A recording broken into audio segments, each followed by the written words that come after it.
Friends నమస్తే. యాపాకు ఇది చాలా లేతగా ఉంది. యాపాకు ఫ్రెష్గా తెచ్చాము. ఇప్పుడు నేను యాపాకుతో ఒకటి చేయొచ్చు.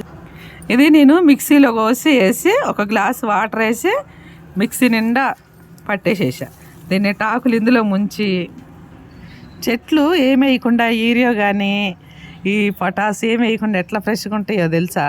ఇట్లాగే ఈ యాపాకు మిక్సీలో వేసి పేస్ట్ చేసి వాటర్ వేసి ఇట్లా చెట్ల మీద ఇట్లా చల్లాలంటే ఫ్రెండ్స్, ఇట్లా చల్లితే దీనికి తెగులు రాకుండా ఉంటుంది, దీని చుట్టూ పురుగు కూడా రాకుండా ఉంటుంది. చక్కగా చల్లితే ఆ చుట్టూ కూడా ఇట్లాంటి ప్లేసుల్లో పురుగులు రాకుండా ఉంటాయి. పురుగులు కూడా రాకుండా ఉండాలంటే కొద్ది కింద కూడా ఇట్లా ఇట్లా అనేసేసేయాలి. మనం ఏ ప్లేస్లో అయితే మనం చెట్లు పెడుతున్నామో ఇట్లా ఈ చెట్లన్నిటికీ ఇట్లా 10 రోజులకు ఒకసారి, వారానికి ఒకసారి, నెలకైనా సరే చేసాం అనుకోండి, ఎంత ఫ్రెష్గా ఉంటాయో. తెగులు రాదు కదా, పువ్వులు కూడా ఫ్రెష్గా వస్తాయి. ఈ చిన్న చిన్న టిప్పులే ఫ్రెండ్స్, చిన్న చిన్నవి మనం పాటిస్తే ఎంత బాగుంటుంది.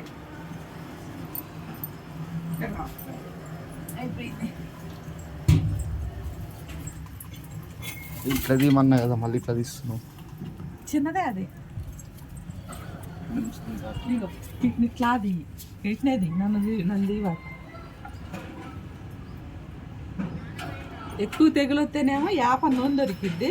మామూలుగా ఫస్ట్ నుంచి అయితేనేమో ఇట్లా యాపది జ్యూసు. టమాటా బాగా చక్కగా కిందలు వచ్చినాయి, చాలా బాగుంది. నేను కింద ప్లేస్లో కూడా ఇట్లా అంతా ఇట్లా జల్లేసేసేట వారానికి ఒకసారి. కాకపోతే గోడ కొద్దిగా అట్లా కనపడిద్ది కానీ ఏం కాదు. ఇది పాటించండి ఫ్రెండ్స్. ఎవరన్నా తోట పెట్టుకుంటే మిద్ది మీద తోట చెట్లు పెడితే చాలా బాగుంటుంది. ఈ టమాటా ఇప్పుడు పిందెలు వస్తుంది కదా, ఇంకొక వారం తర్వాత నేను వీడియో తీసి చూపిస్తాను ఎట్లా ఉంటుంది చూడండి. ఇప్పుడు ఇవి చల్లాం కదా మనం, ఇంకా చాలా బాగుంటుంది. ఎక్కువ టమాటా చెట్టుకి తెగులు వస్తుంది. పచ్చిమిరకాయల చెట్లకి, వంకాయల చెట్లకి తెగులు రాకుండా ఉండాలంటే వారానికి ఒకసారి ఇట్లా చేయండి. Thank you very much friends. వీడియోకి లైక్ చేయండి, ఫాలో చేయండి. అదేగా